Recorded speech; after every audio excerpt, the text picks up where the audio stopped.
So guys आज की video में हम देखेंगे static member. Static member okay. So जब भी हम जावा में प्रोग्रामिंग करते हैं, जावा में कुछ एप्लीकेशन डेवलप करते हैं, तो हमें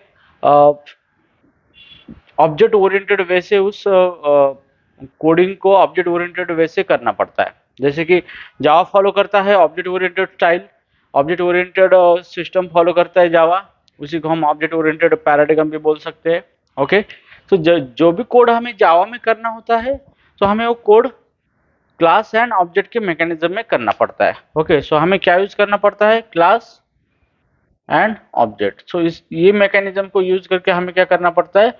जावा का कोड करना पड़ता है। ठीक है।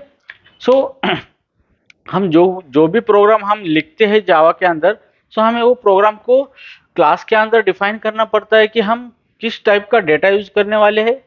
ओके, और किस टाइप के फंक्शन है हमारे जो कि उस डेटा पे ऑपरेशन परफॉर्म करेंगे। ओके, सो ये सारी चीजें हम लिखते हैं क्लास के अंदर। ओके, सो क्लास के अंदर हमें सब कुछ लिखना पड़ता है क्योंकि class is a blueprint for your object. Okay, means आप जो कुछ भी प्रोग्राम आपको एग्जीक्यूट करना है या फिर जो कोई भी फंक्शनलिटी आपको इम्प्लीमेंट करना है, उसको पूरा आपको लिखना पड़ता है क्लास के अंदर। So that's why class is called as a blueprint. Okay, means class में आप जो भी कुछ लिखोगे उसी का यूज करके आप एप्लीकेशन की प्रॉब्लम को सॉल्व कर सकते हो। ओके, तो यहाँ पे देखो नॉर्मली क्या होता है कि जैसे भी हमारा कोई क्लास होता है, यहाँ पे जो भी कोई क्लास होता है, तो क्लास के अंदर हम क्या करते हैं? कुछ कोड लिखते हैं। तो कोड क्या क्या हो सकता है? या तो हमारा डेटा मेंबर हो सकता है, डेटा मेंबर, उसी को हम बोलते हैं वेरिएबल। ओके, या तो फिर हम उसके अंदर मेंबर फंक्शन लिखते हैं, मेंबर फंक्शन। ओके, या फिर उसके अंदर हम लिखते हैं क्लास, उसी को हम इनर क्लास बोलते हैं, इनर क्लास। ओके, या फिर हम उसके अंदर इंटरफेस लिख सकते हैं, इंटरफेस लिख सकते हैं। सो हमें क्या करना है कि क्लास के अंदर सारी चीजें क्या करना है? एनकैप्सुलेट करना है। एक सिंगल यूनिट क्लास को हम as a single unit refer करेंगे, और ये सब चीजें हमें क्या करना है? उस क्लास के अंदर रखना है। ओके, और जब भी हमें एग्जीक्यूट करना है प्रोग्राम को, तो हमें उसी क्लास का यूज करके या फिर उसका ऑब्जेक्ट बना के हमें वो चीजें, जो चीजें हमने लिखी है उसको यूज करना है। तो यही मैकेनिज्म हमें जावा में फॉलो करना पड़ता है।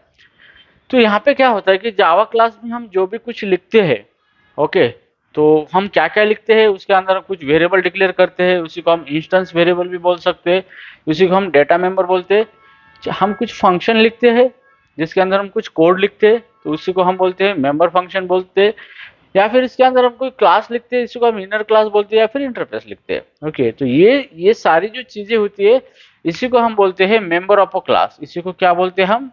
Member of a class. इसी को क्या बोलते हैं हम? Member of a class. तो जो भी क्लास के अंदर हम कोड लिखते हैं, तो कोड इस तरीके से वो कोड डिवाइड होता है। ओके, तो जो भी कोड हमने लिखा है, चाहे वो वेरिएबल हो, फंक्शन हो, क्लास हो, इंटरफेस, जो कि क्लास के अंदर हम डिक्लेयर करते हैं, तो वो क्या होते हैं? क्लास के मेंबर होते हैं। ओके, क्लास के मेंबर। सो अभी क्या होता है कि क्लास के ये जो मेंबर होते हैं, तो इसका दो टाइप के ओनर होते हैं। इस मेंबर के दो टाइप के ओनर होते हैं कि ये मेंबर उसी से बिलोंग करते हैं। वो जो मेंबर हमने डिक्लेयर किए क्लास के अंदर, वो उस ओनर से बिलोंग करते हैं। तो यहाँ पे दो टाइप के ओनर होते हैं। यहाँ पे नंबर एक होता है ओनर, नंबर एक होता है ओनर ऑब्जेक्ट। क्या होता है? ऑब्जेक्ट। और दूसरा होता है क्लास इटसेल्फ। ओके, सो जो भी हम क्लास के अंदर लिखते हैं, जो भी हमारे क्लास के मेंबर होते हैं, इसका मतलब जो भी हमारा डेटा या फिर कोड होता है, उसके दो ओनर होते हैं। एक होता है उस क्लास का ऑब्जेक्ट ओनर होता है, या फिर वो क्लास खुद उसका ओनर होता है। सो ऑब्जेक्ट ओनर होता है, इसका मतलब क्या है कि जो भी हमने मेंबर लिखे हैं क्लास के अंदर, उस मेंबर को हम ऑब्जेक्ट बनाने के बाद ही यूज कर सकते हैं। मीन्स वो मेंबर किसके हो गए? ऑब्जेक्ट के हो गए।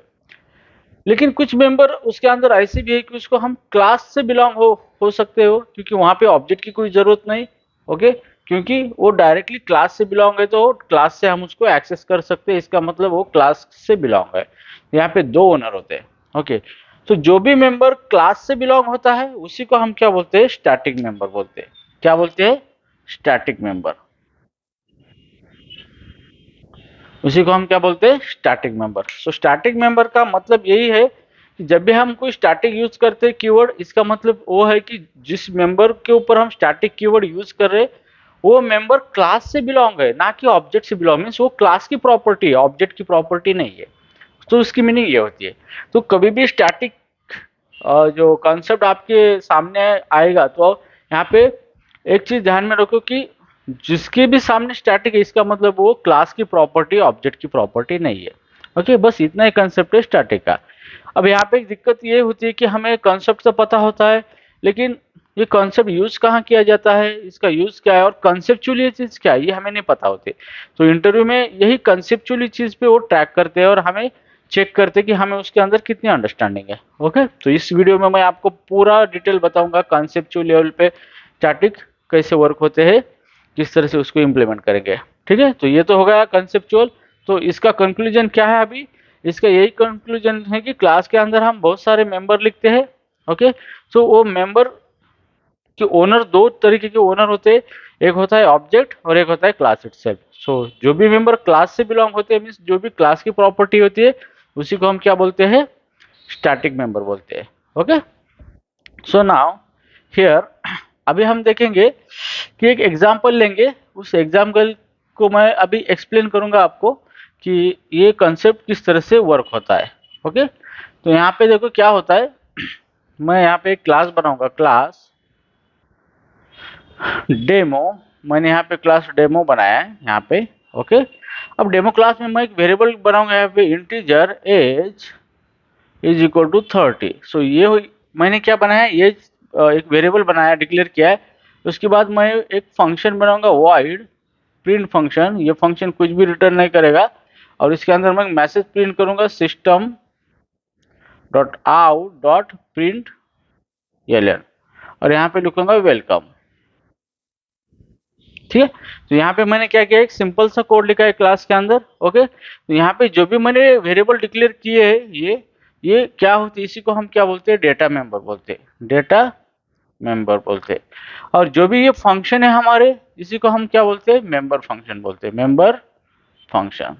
ठीक है, ये स्टैंडर्ड वर्ड है। स्टैंडर्ड वर्ड हमेशा यही वर्ड यूज करना है आपको, चाहे वो इंटरव्यू में हो, मीन्स रिगार्डिंग जावा के रिगार्डिंग जो भी आप बोलते हो या फिर प्रोग्रामिंग के रिगार्डिंग कुछ बोलते हो तो आपको इसी वर्ड का यूज करना है, that is the standard. Okay, ये डेटा मेंबर है हमारे, जिसी को हम वेरिएबल बोलते हैं, और ये फंक्शन है, ये हमारा कोड है, इसी को हम मेंबर फंक्शन बोलते हैं। ओके, तो ये क्लास के अंदर हमारे दो मेंबर है, एक है हमारे डेटा मेंबर एज जो कि वेरिएबल है, सेकंड है हमारा फंक्शन जो कि मेंबर फंक्शन है। ठीक है, या दो मेंबर है। सो अभी यहाँ पे क्या होता है, इस दो, ये जो दो मेंबर है इसका ओनर, अभी यहाँ पे बारी आती है इसके ओनर की। ओके, सो हमने तो दो मेंबर क्या किया, अभी यहाँ पे डिक्लेयर कर दिए, लेकिन एक्चुअली इसका ओनर कौन है, क्लास का ऑब्जेक्ट ओनर है या क्लास इटसेल्फ ओनर है। सो क्या होता है कि बाय डिफॉल्ट जावा क्लास में आप जो भी कुछ लिखते हो बाय डिफॉल्ट उसका ओनर कौन होता है, ऑब्जेक्ट होता है। डिफॉल्ट ओनर कौन होता है उसका, ऑब्जेक्ट होता है। Default owner is object. Okay, तो एक चीज ध्यान में रखना, हमेशा जो भी हमारे क्लास के अंदर डिफॉल्ट जो भी कोड लिखते हैं हम, जैसे वेरिएबल डिक्लेयर करते हैं, फंक्शन, तो वो बाय डिफॉल्ट क्या होता है, ऑब्जेक्ट उसका ओनर होता है, मीन्स वो ऑब्जेक्ट की प्रॉपर्टी होती है।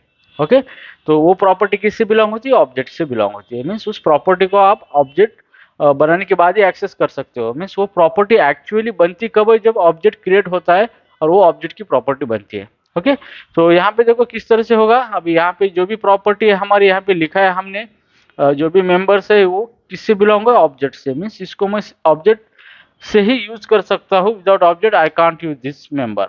ओके, तो मुझे इसको यूज करने के लिए क्या करना है, ऑब्जेक्ट बनाना पड़ेगा। तो मैं इसका ऑब्जेक्ट बनाऊंगा demo, D equal to new demo. So मैंने जैसे ही इसका ऑब्जेक्ट बनाया तो इंटरनली मेमोरी में क्या होता है, ऑब्जेक्ट इस तरीके से बनता है। यहाँ पे मेमोरी बनती है। ओके, मेमोरी बनने के बाद ऑब्जेक्ट का मतलब ही क्या होता है, एक मेमोरी क्रिएट होती है, किसके लिए, इसके अंदर जो भी मेंबर है उसके लिए एक मेमोरी क्रिएट होती है, और एक्चुअली मेमोरी क्रिएट होने के बाद आप इसका यूज कर सकते हो। So that's why it is called as object is a real time entity. Okay, तो यहाँ पे देखो, जैसे ही मैं ऑब्जेक्ट क्रिएट करता हूँ तो मुझे एक मेमोरी लोकेशन मिलता है जिसका एड्रेस है फॉर एग्जांपल 200, लेकिन एक्चुअल में एड्रेस हेक्साडेसिमल में होते हैं इस तरीके से 0b लाइक दिस, इस तरीके से होते हैं, लेकिन यहाँ पे मैं हमारी कन्वीनियंस के लिए क्या करूँगा, यहाँ पे 200 लिखूंगा। ओके, सो जैसे भी हम कोई ऑब्जेक्ट बनाते हैं तो मेमोरी में इस तरह का क्या होता है, एक मेमोरी लोकेशन बनता है। ओके, और ये मेमोरी लोकेशन पे क्या होता है कि जो भी प्रॉपर्टी ऑब्जेक्ट की बिलोंग है, ये प्रॉपर्टी यहाँ पे, ये प्रॉपर्टी कॉपी होती है उस मेमोरी लोकेशन में। यहाँ पे एक्चुअली मेमोरी क्रिएट होती है इंटीजर एज के लिए, यहाँ पे age equal to 30, age equal to 30।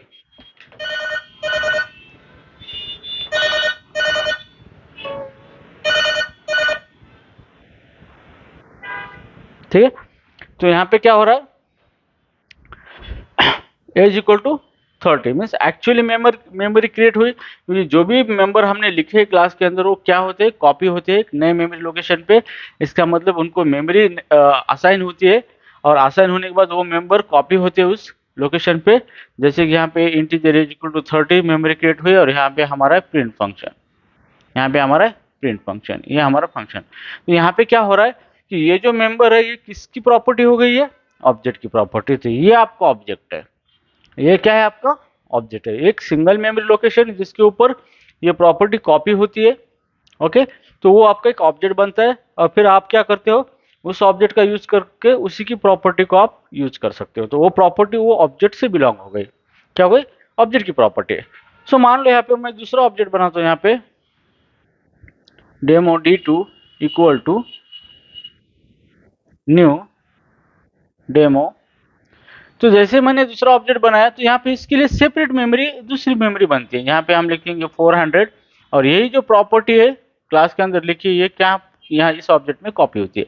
जैसे कि यहाँ पे ऑटोमेटिक एज इक्वल टू 30 बनता है। ओके, और यहाँ पे फंक्शन मिलता है इसको। ओके, सो इस तरीके से क्या होता है कि ये जो प्रॉपर्टी है ये किससे बिलोंग है, ऑब्जेक्ट से बिलोंग है, क्योंकि जब भी हम ऑब्जेक्ट क्रिएट करते हैं तो ये प्रॉपर्टी ऑटोमेटिक क्या होती है, ऑब्जेक्ट के अंदर डिराइव होती है। ओके, और उसको मेमोरी बनती है। सो एक नए मेमोरी लोकेशन क्रिएट होता है जिसको हम ऑब्जेक्ट बोलते हैं, और उसके अंदर ये पूरी प्रॉपर्टी चली जाती है। तो इस टाइप का जो भी सिनारियो है इसी को हम क्या बोलते हैं, ये जो मेंबर है किससे बिलोंग है, ऑब्जेक्ट से बिलोंग है। ओके, सो नाउ अभी यहाँ तक तो हमें पता चला कि जो भी मेंबर है हमारे बाय डिफॉल्ट क्लास के अंदर जो भी मेंबर होते हैं वो किससे बिलोंग होते हैं, ऑब्जेक्ट से बिलोंग, मीन्स वो ऑब्जेक्ट की प्रॉपर्टी होती है। ओके, सो अभी यहाँ पे कंसेप्ट है स्टैटिक मेंबर का। यहाँ पे जो भी कॉन्सेप्ट है स्टैटिक मेंबर का, तो स्टैटिक मेंबर का कॉन्सेप्ट क्या है कि जो भी मेंबर होते हैं क्लास के, क्लास से बिलोंग मेंबर होते हैं, मीन्स क्लास के मेंबर होते हैं, उन्हीं को हम स्टैटिक बोलते हैं। अभी आप यहाँ पे क्या करना है, मुझे कुछ मेंबर लिखने हैं, लेकिन मुझे क्या करना है, वो क्लास के मेंबर है ऐसा जावा को नोटिफाई करना है, वो मेंबर क्लास के। तो यहाँ पे फॉर एग्जांपल मैं लिखूंगा integer amount, amount equal to 400। यहाँ पे क्या लिखा है मैंने, अमाउंट 400। ओके, सो ये मेंबर बाय डिफॉल्ट क्या हो गया, अभी ऑब्जेक्ट का हो गया, लेकिन मुझे क्या करना है, इसको ये मेंबर क्लास का है इस तरीके से क्या करना है, डिक्लेयर करना है। तो इसके लिए मुझे यहाँ पे मैं क्या यूज करूंगा, स्टैटिक यूज करूंगा। क्या यूज करूंगा, स्टैटिक। तो स्टैटिक क्या है, इस कीवर्ड, स्टैटिक क्या है, ये कीवर्ड है। ओके, तो स्टैटिक कीवर्ड का यूज करके मैं क्या करूंगा, एक कुछ वेरिएबल डेटा मेंबर या फिर मेंबर फंक्शन डिक्लेयर करूंगा। ओके, तो इसका मतलब क्या होता है कि ये इसका ओनर कौन है, डेमो, मीन्स ये क्लास की प्रॉपर्टी है, डेमो क्लास की प्रॉपर्टी है। ये प्रॉपर्टी डेमो क्लास की, इसका ऑब्जेक्ट से कोई लेना देना नहीं। जब भी हम कोई ऑब्जेक्ट बनाएंगे तो ये प्रॉपर्टी ऑब्जेक्ट के अंदर कॉपी नहीं होगी। ओके, ऑब्जेक्ट के अंदर ये प्रॉपर्टी नहीं बनेगी। ओके, ये प्रॉपर्टी किसकी होती है, क्लास की होती है। ओके, सो अभी हम ऑब्जेक्ट जितनी बार ऑब्जेक्ट बनाएंगे उतनी बार क्या होता है कि न्यू कॉपी बनती है उस हमारे मेंबर की ऑब्जेक्ट के अंदर। लेकिन जो मेंबर क्लास के उनके लिए सिर्फ एक ही कॉपी बनती है मेमोरी की पर क्लास। ओके, एक क्लास के लिए क्लास मेंबर की एक ही कॉपी बनती है। तो इसी कंसेप्ट को हम बोलते हैं स्टैटिक मेंबर बोलते हैं। क्या बोलते हैं, स्टैटिक मेंबर बोलते हैं। ओके, तो यहाँ पे क्या हुआ, मैंने 3 मेंबर यहाँ पे लिखे, 2 डेटा मेंबर है और एक मेंबर फंक्शन है यहाँ पे। ओके, सो उसमें से एक डेटा मेंबर और एक मेंबर फंक्शन ऑब्जेक्ट से बिलोंग है और एक है क्लास से बिलोंग, क्योंकि हमने यहाँ पे क्या यूज किया है, स्टैटिक यूज किया है। ओके, तो यही स्टैटिक का मतलब होता है। स्टैटिक मेंबर का यही मतलब होता है कि जो भी मेंबर होते हैं क्लास के अंदर हमने डिक्लेयर किए वाले, वो मेंबर क्लास से बिलोंग करते हैं। तो इसके लिए हमें क्या यूज करना पड़ता है, स्टैटिक कीवर्ड यूज करना पड़ता है मेंबर के सामने। तो यहाँ पे क्या होता है कि जब भी स्टैटिक कीवर्ड हम यूज करते हैं तो इसका मतलब क्या होता है, वो मेंबर क्लास के हो जाते हैं। ओके, वो क्लास की प्रॉपर्टी होती है और हम उसी को एक्सेस कर सकते हैं क्लास नेम से। तो चलो अभी इसको एक्सेस करना है, हमें प्रिंट करना है। अब मुझे इसको प्रिंट करना है अमाउंट को, तो मैं कैसे प्रिंट करूंगा, तो यहाँ पे ये क्लास से बिलोंग है, मीन्स क्लास की प्रॉपर्टी है। तो यहाँ पे मुझे क्लास का नेम यूज करूंगा, यहाँ पे क्लास का नेम यूज करूंगा system dot out dot println. Okay, और क्लास नेम है डेमो, डेमो डॉट प्रॉपर्टी उसकी अमाउंट, सेमीकोलन। तो अभी यहाँ पे क्या हुआ है कि मुझे ये प्रॉपर्टी एक्सेस करनी है, इसका यूज करना है, लेकिन मैं इसका यूज किस तरह से कर सकता हूँ, with the help of the class name. Okay, तो इसका यूज मैं क्लास के नेम से यूज कर सकता हूँ, क्योंकि ये किसकी प्रॉपर्टी है, क्लास की प्रॉपर्टी। क्यों, क्योंकि यहाँ पे मैंने स्टैटिक यूज किया है। ओके, तो यहाँ पे मैंने क्या किया है, एक system dot out dot printed method में डेमो डॉट अमाउंट वेरिएबल को प्रिंट किया है। तो मैंने ये जो प्रॉपर्टी है मेरी अमाउंट, ये अमाउंट प्रॉपर्टी है क्लास की, सो मैंने क्लास नेम से इसको एक्सेस किया है। ओके, सो यहाँ पे क्या पता चला कि जो भी क्लास मेंबर होते हैं, क्लास से बिलोंग होते हैं, तो उनको हम क्लास नेम से एक्सेस कर सकते हैं डायरेक्टली। क्या कर सकते हैं, क्लास नेम से एक्सेस कर सकते हैं। ठीक है, सो आई होप आपको ये कॉन्सेप्ट समझ में आया होगा। ठीक है, तो अभी मैं क्या करता हूँ, यहाँ पे अब यहाँ तो मैंने डेटा मेंबर यहाँ पे बनाए हैं। ओके, यहाँ पे डेटा मेंबर बनाया है मैंने। अभी मैं कुछ मेंबर फंक्शन भी स्टैटिक बना सकता हूँ यहाँ पे। तो यहाँ पे देखो, यहाँ पे static integer age equal to 30। अब ये किससे बिलोंग हुआ है, क्लास से बिलोंग है, इसका ऑब्जेक्ट से कोई लेना देना नहीं। हम बिना ऑब्जेक्ट क्रिएट बिना ऑब्जेक्ट क्रिएट किए इसको यूज कर सकते हैं। ओके, अब यहाँ पे हम देखो हमारा फंक्शन है, उसको भी हम क्या करेंगे, स्टैटिक लगाएंगे, स्टैटिक वॉइड प्रिंट, और इसको हम प्रिंट करेंगे system dot out dot println के अंदर, इसको हम प्रिंट करेंगे एज को। ओके, तो यहाँ पे क्या हुआ है, मेरा क्लास है, क्लास के दो मेंबर है, एक है डेटा मेंबर है एज और दूसरा है मेंबर फंक्शन प्रिंट। तो ये दोनों मेंबर मैंने क्या कैसे डिक्लेयर किए, स्टैटिक डिक्लेयर किए। तो स्टैटिक का मतलब क्या है, ये दोनों मेंबर किससे बिलोंग है, डेमो से। अब ये डेमो मीन्स क्लास की प्रॉपर्टी है, ऑब्जेक्ट की प्रॉपर्टी नहीं। ठीक है, अब मुझे इसको एक्सेस करना है, प्रिंट करना है, तो मुझे इस प्रिंट फंक्शन को कॉल करना है। तो मैं किस तरह से कॉल करूंगा, क्लास के बाहर object class name demo dot print, demo dot print.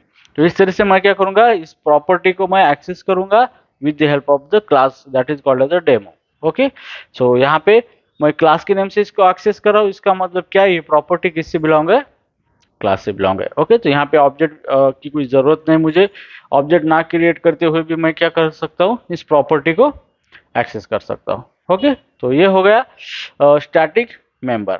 अभी यहाँ पे और एक चीज है कि आपको इंटरव्यू में पूछा जाता है, मान लो कि यहाँ पे देखो, यहाँ पे मैंने लिखा है इंटीजर इंटीजर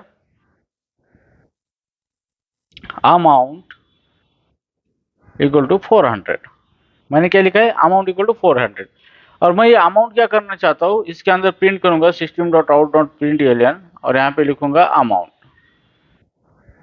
ठीक है, तो यहाँ पे मैंने क्या किया है, यहाँ पे मेरा स्टैटिक मेथड है, उसके अंदर मैंने क्या किया है, अमाउंट को प्रिंट किया, लेकिन अमाउंट क्लास से बिलोंग नहीं, ये ऑब्जेक्ट की प्रॉपर्टी है। तो यहाँ पे क्या होगा, जावा आपको एक एरर देगा।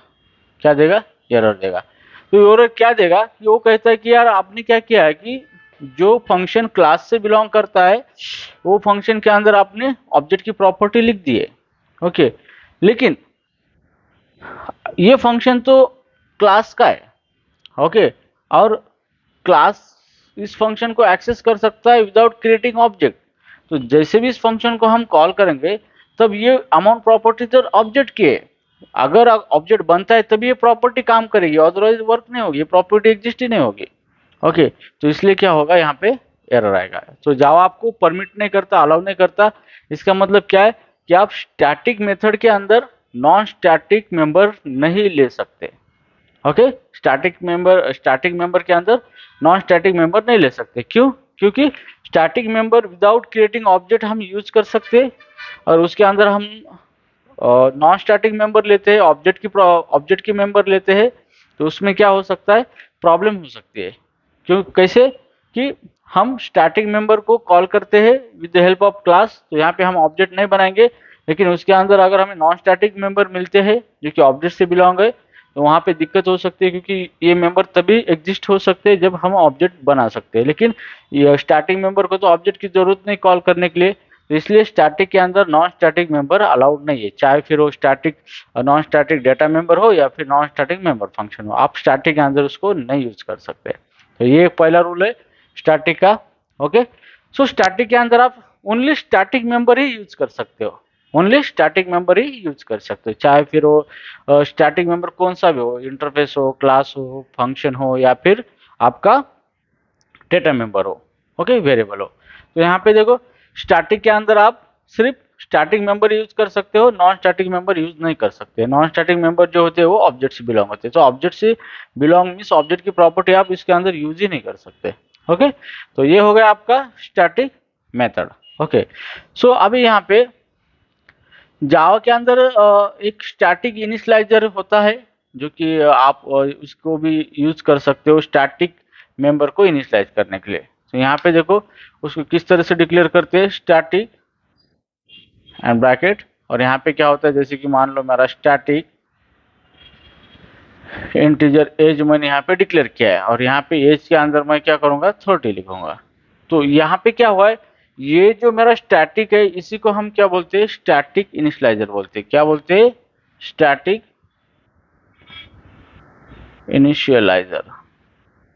इसको हम क्या बोलते हैं, स्टैटिक इनिशियलाइजर बोलते हैं। ओके, तो स्टैटिक इनिशियलाइजर एग्जीक्यूट होता है ऑटोमेटिकली जब भी हमारा कोई क्लास लोड होता है, तो ऑटोमेटिकली ये एग्जीक्यूट होता है। और इसके अंदर हम क्या कर सकते हैं, हमारी जो भी कोई स्टैटिक मेंबर है उसको हम डेटा इनिशियलाइज कर सकते हैं उसके अंदर, या फिर हम इनिशियल ऑपरेशन कुछ भी परफॉर्म कर सकते हैं, चाहे फंक्शन कॉल करना हो स्टैटिक मेथड को, या फिर कुछ स्टैटिक डेटा को इनिशियलाइज करना है।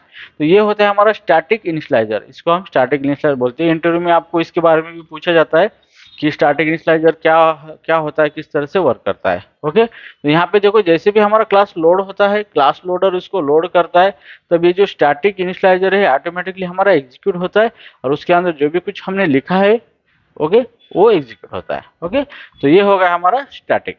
ओके, तो यहाँ पे हमने क्या किया है, स्टैटिक मेंबर यहाँ पे डिक्लेयर किए with the help of static keyword. इसका मतलब जो भी मेंबर हमारे होते हैं वो क्लास के बिलोंग होते हैं। तो यही कंसेप्ट है स्टैटिक का। स्टैटिक के अंदर ऐसा कोई बड़ा कॉन्सेप्ट नहीं है, स्टैटिक के अंदर यही कॉन्सेप्ट है कि जो भी हमें क्लास की प्रॉपर्टी हम डिक्लेयर करते हैं, तो उसको स्टैटिक से डिक्लेयर करेंगे, तो वो प्रॉपर्टी क्लास की हो जाएगी, ना कि ऑब्जेक्ट की हो जाएगी। ओके, तो ये है स्टैटिक का कंसेप्ट। ओके, सो ये तो हो गया हमारा टेक्निकली चीज की स्टैटिक हम किस तरह से बना सकते हैं, स्टैटिक का मतलब क्या होता है, और स्टैटिक को हम किस तरह से इम्प्लीमेंट कर सकते हैं। ओके, तो ये तो हो गया हमारा थ्योरेटिकल पार्ट। सो अभी कभी कभी कंसेप्चुअल चीज हमें सीखनी चाहिए, क्योंकि हम ऑब्जेक्ट ओरिएंटेड पैराडिग्म यूज कर रहे हैं, तो हमें ऑब्जेक्ट ओरिएंटेड वे से सिस्टम को डिजाइन करना आना चाहिए, और उस वे से हमको उसको सॉल्व करना आना चाहिए। तो यहाँ पे देखो, कंसेप्चुअली अब स्टैटिक का यूज कहाँ पे होता है, तो कंसेप्चुअली स्टैटिक का यूज वहां पे होता है जहाँ पे कोई ऑब्जेक्ट है आपके क्लास के, तो सारे ऑब्जेक्ट के लिए कुछ कॉमन इंफॉर्मेशन आपको शेयर करनी है।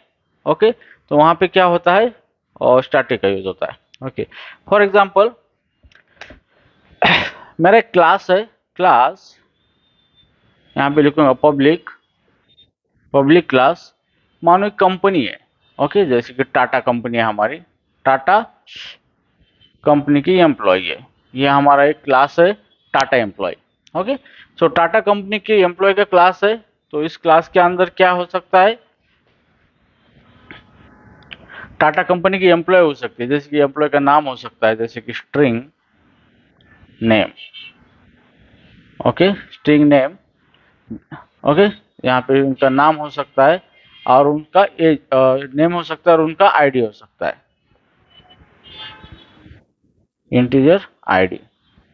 ओके, सो नॉर्मली क्या होता है, देखो कंसेप्चुअली अब हम यहाँ पे चीज लिखेंगे कि चलो मानो कि हमारी एक टाटा कंपनी है, टाटा कंपनी है। सो ये टाटा कंपनी के कुछ ऑब्जेक्ट्स है। ओके, ऑब्जेक्ट्स है मीन्स व्हाट, कि यहाँ पे टाटा कंपनी के वजह से टाटा एम्प्लॉय है, हमारे क्या है, टाटा एम्प्लॉय है यहाँ पे। Okay, Tata employ. So Tata employ के कुछ एम्प्लॉय है जो कि उसके ऑब्जेक्ट है। तो यहाँ पे उसके बहुत सारे एम्प्लॉय, सो एम्प्लॉय 1 है, यहाँ पे एम्प्लॉय 2 है। कंपनी में बहुत सारे काम एम्प्लॉय काम करते हैं, एम्प्लॉय 3, एम्प्लॉय 4। ओके, सो टाटा कंपनी में बहुत सारे एम्प्लॉय काम करते हैं, तो वहाँ उनके लिए क्लास क्या है, हमारा टाटा एम्प्लॉय। और उसके जो भी ऑब्जेक्ट बनेंगे वो बहुत सारे ऑब्जेक्ट बन सकते हैं। ओके, उस कंपनी में काम करेंगे। अब यहाँ पे स्टैटिक का यूज इसलिए होता है कि ये हमारा क्लास है टाटा एम्प्लॉय, इसके बहुत सारे ऑब्जेक्ट है। ओके, तो इस सारे ऑब्जेक्ट के लिए कुछ कॉमन इंफॉर्मेशन होती है, जो कि सारे ऑब्जेक्ट के लिए वो सेम होती है, वो किसी ऑब्जेक्ट के रिलेटेड नहीं होती है, वो उस क्लास के रिलेटेड होती है। तो इस टाइप की जो भी इंफॉर्मेशन कॉमन होती है सबके लिए, वो इंफॉर्मेशन जो होती है वो क्लास की होती है, तो वो क्लास के मेंबर हो गए, तो उसी को हम स्टैटिक मेंबर कह सकते हैं। तो यहाँ पे कॉमन इंफॉर्मेशन क्या हो सकती है, यहाँ पे कंपनी नेम, ये एम्प्लॉय जिस कंपनी में काम कर रहे हैं उस कंपनी का नेम सबके लिए कॉमन है। ओके, उसके बाद है नंबर ऑफ एम्प्लॉय, उस कंपनी में कितने एम्प्लॉय है। उसके अंदर क्या हो सकता है, एड्रेस, कंपनी का एड्रेस हो सकता है। तो ये जो इंफॉर्मेशन है ये क्या है, सारे एम्प्लॉय के लिए सेम इंफॉर्मेशन है। मीन्स उस टाटा एम्प्लॉय जो हमारा क्लास है उसके बहुत सारे ऑब्जेक्ट हम बन सकते हैं। मीन्स टाटा कंपनी में काम करने वाले बहुत सारे एम्प्लॉय है, लेकिन एम्प्लॉय के लिए कॉमन इंफॉर्मेशन क्या हो सकती है, कंपनी का नेम सबके लिए सेम है, वो कंपनी में नंबर ऑफ एम्प्लॉय काम करते हो सबके लिए सेम है। उसके बाद एड्रेस, एड्रेस भी सबके लिए सेम है। तो ये चीजें एम्प्लॉय से बिलोंग नहीं है, ये किससे बिलोंग है, उस टाटा कंपनी क्लास से बिलोंग है। ओके, तो यही होता है कंसेप्ट, जो चीज कॉमन होती है उस क्लास की फॉर उसके ऑल ऑब्जेक्ट के लिए, तो वो जो इंफॉर्मेशन जो होती है हमारी, वो इंफॉर्मेशन की जो प्रॉपर्टी होती है उसी को हम क्या बोलते हैं, स्टैटिक मेंबर बोलते हैं। क्या बोलते हैं, स्टैटिक मेंबर बोलते हैं। ओके, तो जब भी आप कोई क्लास डिजाइन करने जा रहे हो तो वहां पे आपको ध्यान रखना पड़ता है कि किसी क्लास के ऑब्जेक्ट हम बनाने जा रहे हैं, लेकिन उस सारे ऑब्जेक्ट के लिए उस क्लास का कुछ तो भी कॉमन डेटा अगर हमें मिलता है डिजाइन करते वक्त, तो उस टाइम हम जो भी कॉमन डेटा होता है उसको हम स्टैटिक डिक्लेयर करेंगे। ओके, इसका मतलब ये सबके लिए क्या होता है, कॉमन होता है। ओके, एम्प्लॉय कितने भी हो सकते हैं, लेकिन सबके लिए कंपनी नेम एक ही हो सकता है, सबके लिए एम्प्लॉय, कंपनी का एड्रेस और भी बहुत कुछ एट्रीब्यूट हो सकते हैं। ओके, सो यहाँ पे ये जो इन्फॉर्मेशन ये क्लास से बिलोंग इन्फॉर्मेशन है, ना कि किसी ऑब्जेक्ट की ओन प्रॉपर्टी हो। ओके, तो यही कंसेप्ट होता है स्टैटिक का, जो कॉमन इन्फॉर्मेशन होती है जो कि सब ऑब्जेक्ट में शेयर होती है, तो वही उसके स्टैटिक मेंबर होते हैं। ओके, वही स्टैटिक मेंबर होते हैं किसके, क्लास के। ओके, तो क्लास के वो स्टैटिक मेंबर होते हैं, इसका मतलब वो क्लास के मेंबर होते हैं, वो क्लास से बिलोंग होते हैं। तो चलो इस प्रोग्राम को हम करेंगे। यहाँ पे देखो, क्लास डाटा एम्प्लॉय है हमारा। ओके, तो यहाँ पे जो भी हमारे ऑब्जेक्ट बनेंगे, ऑब्जेक्ट का नाम होगा, उसका आईडी होगा। ओके, तो हम क्या करेंगे, इसका एक कंस्ट्रक्टर लेंगे यहाँ पे, पब्लिक टाटा एम्प्लॉय, ये कंस्ट्रक्टर लिखा है।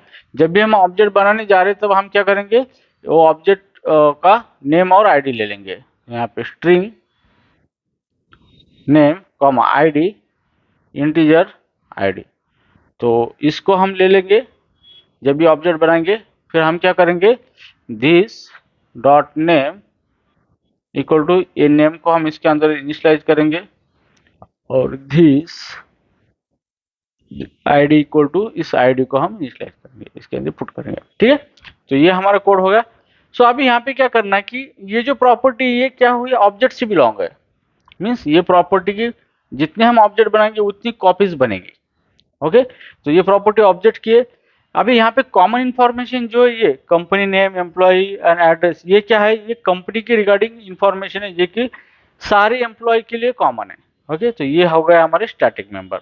यहाँ पे देखो employee name static string EMP name, sorry employee name नहीं, कंपनी नेम है एक्चुअली,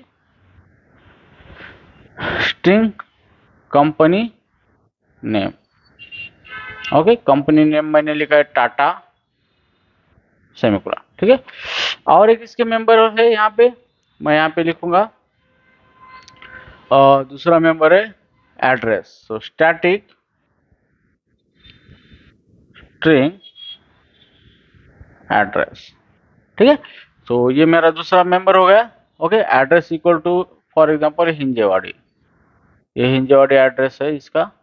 ओके, और थर्ड वन है मेरा नंबर ऑफ एम्प्लॉय, तो यहाँ पे मैं static integer number of employee, इस तरीके का मैंने क्या किया, फिलहाल इसको 0 है, अब इसका कोई ऑब्जेक्ट नहीं बना है इसलिए इसका एम्प्लॉय 0 है। सो यहाँ पे ये हो गया हमारा क्लास, इस तरह से हमने क्लास डिजाइन किया है। ओके, यहाँ पे हमने लिखा है ऑब्जेक्ट का डेटा लिखा है। ओके, मीन्स ऑब्जेक्ट की प्रॉपर्टी लिखी है और उसके अंदर स्टैटिक प्रॉपर्टी लिखी है जो कि सारे ऑब्जेक्ट के लिए कॉमन है, और वो ऑब्जेक्ट का उससे कोई लेना देना नहीं है, वो क्लास से बिलोंग है ना कि ऑब्जेक्ट से बिलोंग है। ओके, तो अभी यहाँ पे देखो, अभी हमें इसको क्या करना है, ऑब्जेक्ट बनाना है इसका। तो ऑब्जेक्ट किस तरह से बनाएंगे, सबसे पहले एक बनाएंगे Tata employee, Tata employee T1 equal to new Tata employ,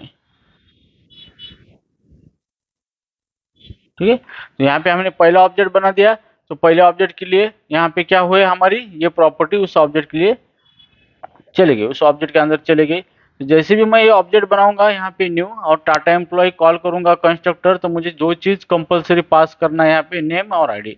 सो मैं एम्प्लॉय का नेम यहाँ पे लिखूंगा राजू और इसका आईडी पास करूंगा 102 और यहाँ पे कंस्ट्रक्टर कॉल। तो ये मेरा एक ऑब्जेक्ट हो गया। ओके, उसके बाद मैं और एक ऑब्जेक्ट बनूंगा टाटा एम्प्लॉय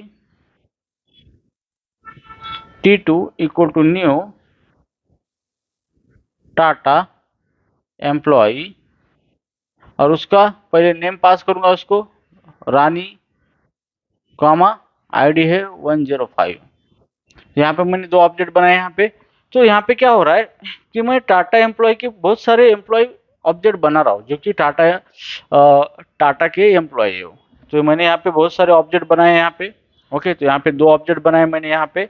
सो जैसे भी मैं ऑब्जेक्ट बनाता हूँ तो ऑब्जेक्ट की ये प्रॉपर्टी है, जैसे कि उसका नेम आईडी, और जैसे भी मैं ऑब्जेक्ट बनाता हूँ तो मैं डायनेमिकली डेटा पास करूंगा तो वो डेटा चला जाएगा किसके अंदर, वो ऑब्जेक्ट के अंदर, ठीक है। लेकिन ये जो स्टैटिक मेंबर है ये क्लास से बिलोंग है मेंबर। ओके, तो इनका और ऑब्जेक्ट का कोई लेना देना नहीं, ये डायरेक्टली किससे बिलोंग है, क्लास से बिलोंग है। सो अब यहाँ पे मैं एक काउंट करूंगा, यहाँ पे काउंट क्या करूंगा, जैसे भी मेरा कोई ऑब्जेक्ट बनता है तो मेरा कंस्ट्रक्टर कॉल होता है, तो कंस्ट्रक्टर के अंदर मैं क्या करूंगा, एम्प्लॉय के काउंट को बढ़ाऊंगा, plus plus number of employee, number of employee semicolon. तो यहाँ पे क्या हो रहा है, मैं जितने भी ऑब्जेक्ट बनाऊंगा उतने एम्प्लॉय का काउंट एक एक से बढ़ेगा। तो यहाँ पे क्या होता है कि कितने एम्प्लॉय है कंपनी के, ये अमाउंट वहाँ पे कैलकुलेट हो गई। ओके, तो इस तरह से क्या होता है कि कंसेप्चुअली जो मॉडल है हमारा ये, कि कंसेप्चुअली हम क्या करते हैं कि किसी क्लास को डिजाइन करने जा रहे हैं तो हमें पहले देखना पड़ता है कि उस क्लास के ऑब्जेक्ट जो है उसकी बिलोंग क्या प्रॉपर्टी है, और सारे ऑब्जेक्ट के लिए ऐसा किस टाइप का डेटा कॉमन डेटा है जो कि सब ऑब्जेक्ट के लिए सेम होगा, सब ऑब्जेक्ट को वो डेटा हम शेयर कर सकते हैं, और वो डेटा क्या होगा, स्टैटिक मेंबर होंगे उस क्लास के। ओके, तो यही कंसेप्ट है स्टैटिक मेंबर का। सो इस तरह से क्या हो सकता है, आप स्टैटिक कंसेप्ट को इम्प्लीमेंट कर सकते हो। इंटरव्यू में भी आप इसको इस तरह से बता सकते हो कि कॉन्सेप्ट, और लाइव एग्जांपल अगर कोई पूछता है तो आप बहुत सारे लाइव एग्जांपल दे सकते हो।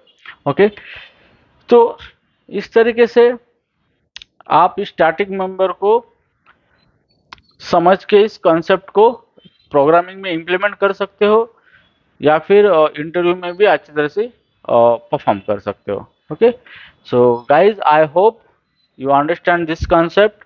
ओके, सो इस कॉन्सेप्ट को अच्छी तरह से समझो, ये बहुत ही इंपॉर्टेंट कॉन्सेप्ट है, और इंटरव्यू में 101% स्टैटिक के बारे में आपको क्वेश्चन पूछे जाते हैं।